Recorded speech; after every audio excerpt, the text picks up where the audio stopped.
की जावयाला वाण देण्याची प्रथा आपल्या डोळ्यासमोर येते। याला धोंडा असंही म्हटलं जातं। तसा अधिक मास वेगवेगळ्या नावांनी ओळखला जातो। क्षय मास, मलमास, पुरुषोत्तम मास ही सगळी अधिक मासाची म्हणजे धोंड्याचीच नावं आहेत। दर 33 महिन्यांनी म्हणजे दर तिसऱ्या वर्षी धोंडा येत असतो। त्यामुळे जावई बापूंसाठी अगदी सुगीचे दिवस आलेले असतात। महिन्यांनी अधिक मास येतो म्हणजे जवळपास 1 वर्ष आड गेलं की तिसरं वर्ष जेव्हा चालू होतं तेव्हा हा अधिक मास येत असतो। आणि ज्या महिन्यात तो येतो तर तो महिना त्यावेळेस 2 महिन्यांचा असतो। तर यंदा श्रावणात आल्यामुळे अधिक श्रावण म्हणून सुरुवातीला श्रावण महिना ओळखला जाईल आणि नंतर श्रावण नीज श्रावण म्हणून ओळखला जाईल। धोंड्याचा महिना असंही म्हणतात कारण नियमित सुरू असलेल्या कॅलेंडरमध्ये आडमुठ्यासारखा म्हणजे मध्येच आलेल्या दगडासारखा म्हणजेच धोंड्यासारखा आलेला महिना म्हणून धोंड्याचा महिना असंही एक मत आहे। मात्र धोंडा आणि अधिक मास यांना जोडणारा एक खाद्यपदार्थ आहे, त्याला धोंडा म्हटले जाते। नागपंचमीला पुरण घालून चौकोनी पदार्थ केला जातो, त्याला दिंडे म्हणतात। तोच पदार्थ मराठवाड्यात गोल लाडवासारखा किंवा धोंड्यासारखा वळून उकडवला जातो, त्याला धोंड्याचा नैवेद्य म्हणतात।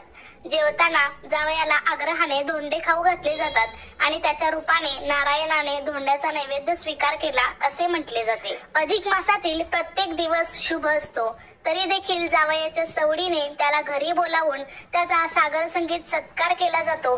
अलीकडे तर प्रत्येक गोष्ट थाटामाटात साजरी करण्याची प्रथा झाल्यामुळे जावयाला काय वाण द्यावे याबाबत अनेक सोन्यांच्या दुकानामध्ये चढाओढ पाहायला मिळते। चांदीचे ताम्हण, चांदीचे निरांजन, चांदीचा पेला अशा अनेक वस्तू भेट म्हणून देता येतात।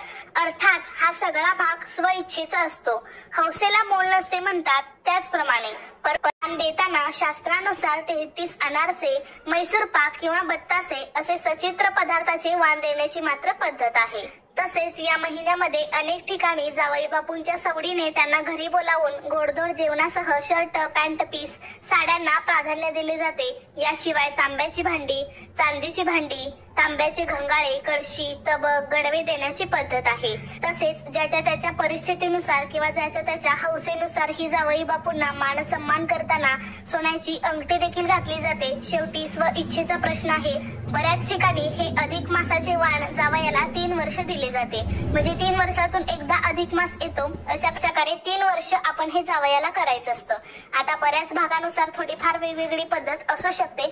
आमच्या इकडे हे वाण जावयाला 3 वर्ष दिले जाते। जर त्यावेळी तुमची काही अडचण असेल किंवा तुमची परिस्थिती नसेल तर तुम्ही पुढच्या येणाऱ्या अधिक महिन्याला सुद्धा देऊ शकतात, म्हणजे अगदी त्याच महिन्यामध्ये द्यावावं असं काहीही आग्रह नसतो। तुम्ही तुमच्या स्व इच्छेनुसार करू शकता, म्हणजे सलग 3 वर्ष द्यावावे असं काहीही नसतं। आपण आपल्या इच्छेनुसार कधीही करू शकतो। एकूण 3 वर्ष केलं जातं किंवा बऱ्याच ठिकाणी 5 वर्षही दिलं जातं।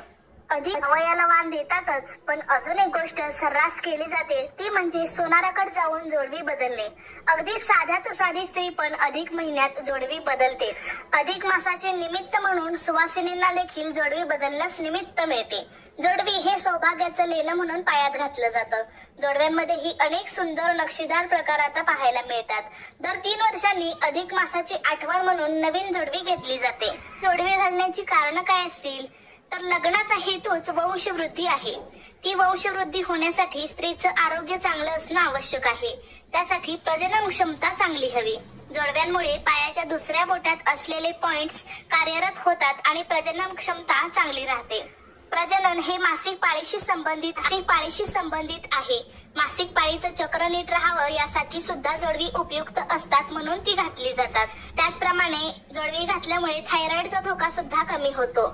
जोडव्यांमुळे हृदयाची गती नियंत्रित राहते। तसेच ॲक्युप्रेशर थेरपीनुसार जोडव्यांमुळे विशिष्ट रक्तवाहिनीवर योग्य प्रमाणात दाब निर्माण होतो, शरीराला सुरळीत रक्त पुरवठा होतो, म्हणजेच जोडव्यांमुळे गर्भाची संवेदना वाढते। तसेच शरीरातील सर्व मांसपेशी व्यवस्थित कार्यरत राहतात व शरीराचे संतुलन राहते। जोडवी दोन्ही पायात घातल्यामुळे ऊर्जा देखील समप्रमाणात राहते। पण चांदीचीच जोडवी का? कारण चांदीमधून सकारात्मक ऊर्जा वाहते। हा ऊर्जेचा सुवाहक असलेला धातू पृथ्वीवरील ऊर्जा आपल्या शरीरात सहज वाहून आणतो आणि शरीर उत्साही राहते, म्हणून जोडवी चांदीचीच असतात। अशा प्रकारेच प्रत्येक सौभाग्यालंकार घालण्यामागे काही शास्त्र आहे, म्हणून ते घातले जाते।